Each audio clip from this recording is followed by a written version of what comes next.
recommend for a helmet or a suit, send that stuff in. We'll get with these guys and we'll put it on the show, and it's going to be a big thing. We're going to talk about it. We talk, at least twice a week to some of these big manufacturers. Simpson, Impact, Sparco. We talk to these guys about safety. We talk about them about, the next development, Rayburn, GRT, TRE, Draeger Performance. We talk to these guys about what's the next up and coming thing about chassis, chassis that are coming out. And like GRT, I talked to them, and also they sat there and they said they're going to try, even a Shaw, they're going to try to make a bigger window opening. I think we're seeing that more and more now, and I think one of the big advocates of that, Brian Ruhlman Race Cars, right. He's not a little guy. You talk about some of these guys with broad shoulders, well, he's 6 foot and he goes in the upper twos. So for him to have a little window like that, it doesn't work. He intentionally has his cars built with a cage 2 inches taller than what most cars roll out of the shop are manufactured. Right. I actually have, and kind of going back because I was working on Kenny Miller's car for quite a while, I actually have his full containment seat at my house because he went to a smaller containment seat that doesn't have the big halos.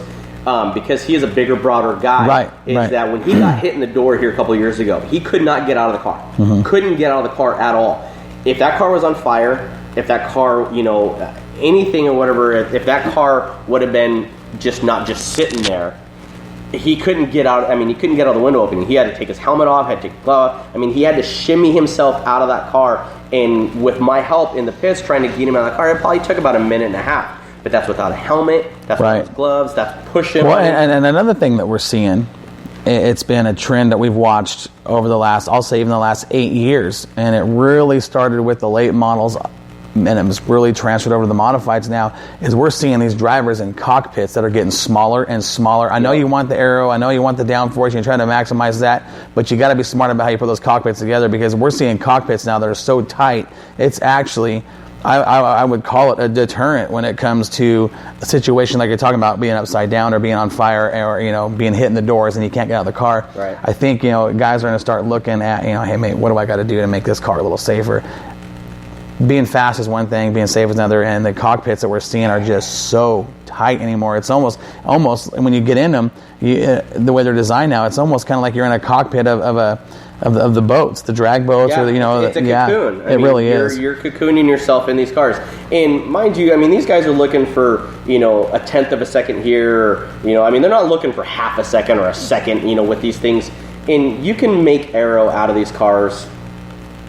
Minimal to something. Cockpit wise, whatever, it's not going to be a huge deal. It's not. Some of these guys are making their cockpits and stuff so high that. Years ago they used to be at your shoulders. You used to be able to look outside your car. Yeah, not anymore. Now you can't. You can't. Look at some of these guys, especially the IMCA modifieds. Go down to the Nationals, go down to Vegas, and you even see some of these sport mods. Big set. Yeah, you sit in the car, and the closest you can see is halfway down the straightaway. Yeah. It's.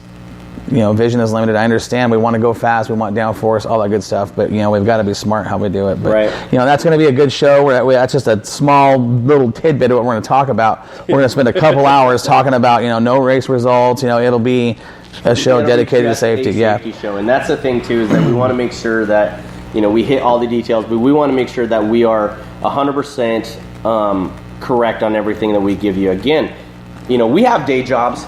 And we do this after our day jobs. Well, it's a full-time job to do this. It is. And, it's funny. Somebody asked me, says, well, what if, what if you weren't doing your day job, would you do this? And I said, yeah, I'd be doing this all day long. It'd actually give me more time to research a lot of stuff. Right.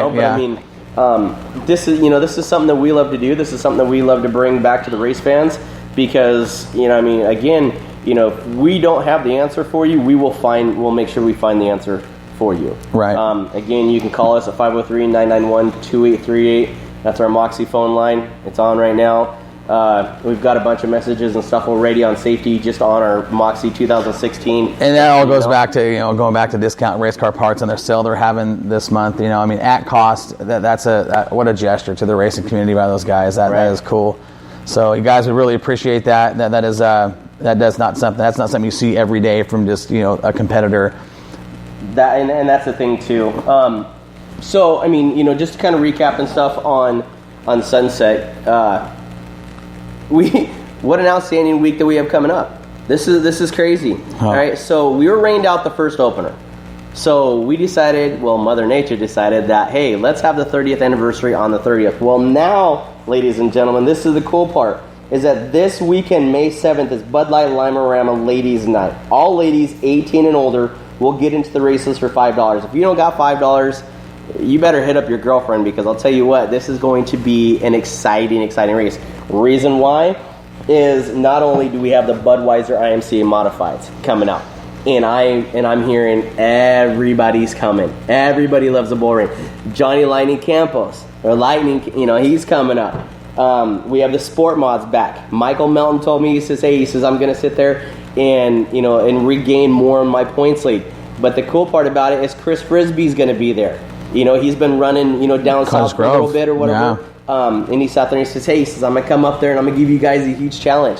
He's been running down there and doing excellent. He says, man, I'm going to come up to my home track, and he says, I'm going to run with these guys. Yeah, those guys are excited about that. Absolutely. Pure Stocks are going to be there. Another open wheel division, the Micro 600 Restricted and Micro Restricted Opens. Now, these guys run 600cc motorcycle motors in these, what look like midgets. Now, they're fast as hell. Yeah. And you get 20 or 30 of them out there. I don't think we're going to run 30 this year, but we'll get 20 of them out there. And again, these are open wheel race cars, just like the dwarf cars from last week.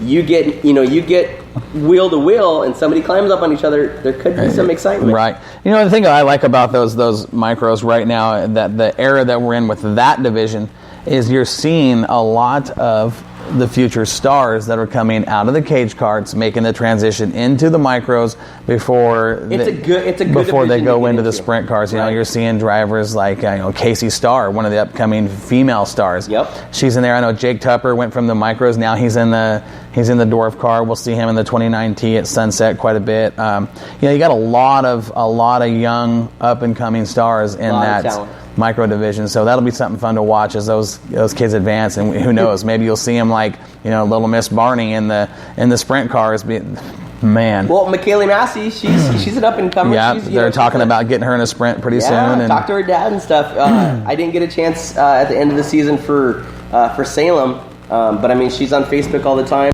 But she's excited. She's ready to go. But $5 lady night, man, really, can't beat that. You cannot beat that. Adults 18 and up, it's $3 to get in. Juniors 13 to 17 is $10 to get in. $5 for youth, and anybody under 5 is free. Family pass is $35 for 2 adults, up to 4 children. Pit pass is $25. It's a great but deal. Remember too, afterwards or whatever, if you want to sit up in the stands, listen to me. I'll make sure it's entertaining.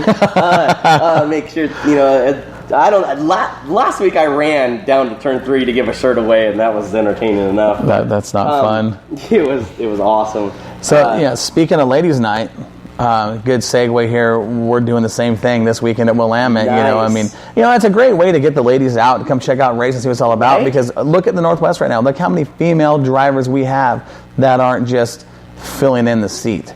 They're racing full time. They're racing. They're talented. We've got some females in the Northwest that are just, spectacular. Speaking of you mentioned one of them already, Talon Roberts. And you've got Mikey Breakall coming up in the street stock. Yep.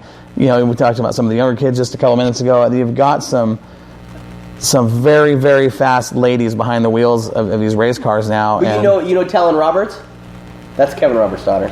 That is Kevin Roberts' daughter, yeah. Or was he? Kevin, yeah. I just wanted to let you know. No, I was waiting for it. That's Kevin's, or that's Talon's dad. Talon's dad, yeah. In the '88, that's Talon's dad. Yeah, that's Talon's dad. So, yeah. Big Sky Landscaping. I'm saying, and you talk about female drivers. Let's just go into Willamette Speedway and what happened Saturday night. For our second race of the year, it's our third on the schedule. You guys had a great night. We had a good night. We had a lot of a good car count, a crowd that by all means surprised me. We were near capacity. It was a good turnout from the fans and the sponsors, and it was fun. As an announcer, you like the big crowds. I know the drivers like the big crowds. That's what they're there for, to put on a show for those guys, and we got every bit of that Saturday night with the crowd and the quality of the cars and the drivers and the action we seen was just, I walked out of there. It took me a while, even through dinner, just to kind of, afterwards we went out to dinner, and it took me a little bit just to kind of settle down and thinking, man, digesting what we just saw, and you're laying there in bed and you're replaying what happened. You know what I'm talking about. I But, did that all night long. What we started with the Hornet division, and again, Tracy Muse in the 16, we've seen him at Willamette, every week so far, and he has been fast. He was fast qualifier. Crystal Flath, another name that I'm sure you're familiar with from up in your way, won the dash, and then in the main event with a couple crazy turns of events and some unfortunate luck for a couple of drivers and a lady that was just on a mission. Ro Lavorne, I talked to those guys as they were unloading their Prelude that they're racing, sponsored by the AMCO transmission deal out of Corvallis. She unloads, and I said, so you're running a full season with us? You're ready to go? And she says, yeah. She goes, I'm ready. She goes, I'm ready to go this year, and the car, it's as ready as it's going to get. And I said, yeah, looks fine. Looks like you've been putting your time in it. She says, no, we drug it out of the bushes last night and cleaned it up. God. Yeah, drug the car. It literally said the whole car was covered in bushes. Drug it out. They cleaned it up, sprayed it down, went through, checked it out, lubed it, put it on the track, and she won the main event.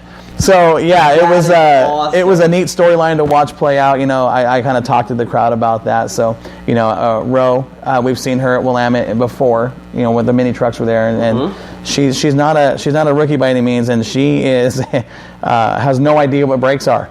It's all right foot. I mean, it was just put the pedal down, and she got to the front and said, I'll be up here. You guys battle in a second. Back. And there was a little bit of contact in the race between Tracy Muse and Crystal Flath that, like I said, it kind of took the toe out, gave them a couple ill-handling race cars. But that being said, Ro Lavorne didn't care. She went to the front, kept it up there, and drove that thing to victory lane. And she, very, very shy lady in victory lane. Really? Different. When she gets out of that race car, it's a whole different person. She's not, she's got brakes. She's got brakes outside the car, I'll tell you that. It was a challenging interview. It was fun. Was it one of the hands up like, hey, how you doing? This is high five and you move on? Yeah, it was kind of something like that. Yeah, great talking to you. Here's my trophy. Hey, that's all right. Good. Bye. Yeah. She didn't want to talk, so I didn't force her into it. But it was a fun night, for the Hornets, and I'm hoping to see that class grow. We had 4 cars show up. Gartner had some unfortunate luck with I think it's an oil line or lost an engine or something, but he had some trouble keeping that car on the track. Speaking of bad luck, and I'm gonna kind of go back a little bit. Jimmy's car, right? We were just talking about that. Yeah, too. Okay. beautiful. The cool thing about that, from Finish Line Graphics, actually did that wrap on that car. Want to have a huge shout out to Finish Line Graphics. They're one of our huge sponsors and stuff for this year at Sunset Speedway, and is doing our victory lane. They're sponsoring our victory lane and stuff too. So that car, I just got a text stating that that came from Finish Line, and I have it in my notes. And I apologize I didn't read that. But you talk about some bad luck. Doug Davenport. We all know Doug Davenport has great equipment. Either has really good luck or has some of the crappiest luck. So after the races, I asked him. I saw him down there in the pits, and I said, "Hey," do you realize we had late model races? Well, and I was surprised that he wasn't at Willamette, and I was shocked to hear what had happened. I felt bad for the guy, If you haven't heard yet, and I don't know well, Doug, this is our race report, so we're going to talk about you because I told you I would, and he said he didn't care, but he blew it up. And I said, you did what? He said, yeah. He said, we had some bad luck. He said, we blew it up coming here. I said, well, you do realize that you can trailer that thing and not drive it down the highway, right? He goes, yeah. He says, we blew it up, loaded it in the trailer. What had happened is he stated that, because he's got some of the best of the best. Yeah, he's out got there. good equipment. He unloaded it from the week prior, cleaned it all up, put it in the garage, did whatever maintenance and stuff that, normal maintenance he has to do on it. Stroke of bad luck, went to fire it, nothing, seized it up. Looked in the water reservoir, and it was down about 2.5 inches. That's what had unfortunate. happened is you blew that head gasket, and with those, aluminum heads and everything, you run that copper gasket. Just happened to be. He says, "We'll get her fixed, though. We'll get this all right." Well, if you know Doug, that car will be at the track this weekend. I don't doubt that at all. And he's just one of those guys that when it's time to get your hands dirty, he gets in there and gets the job done. So I'm sure we'll see him whether it's your track or mine. It'll be there. He'll be somewhere, guaranteed. Yeah, and he's fast. He's working on that thing right now. So. Oh yeah. So Doug, if you're listening, turn it up and crack a cold one and get to work. You So, know. and then we talk about our classic, our street stocks. We call them street stocks, like you guys do up there. I got to tell you, over the last couple years, this is the class that I have become just a huge fan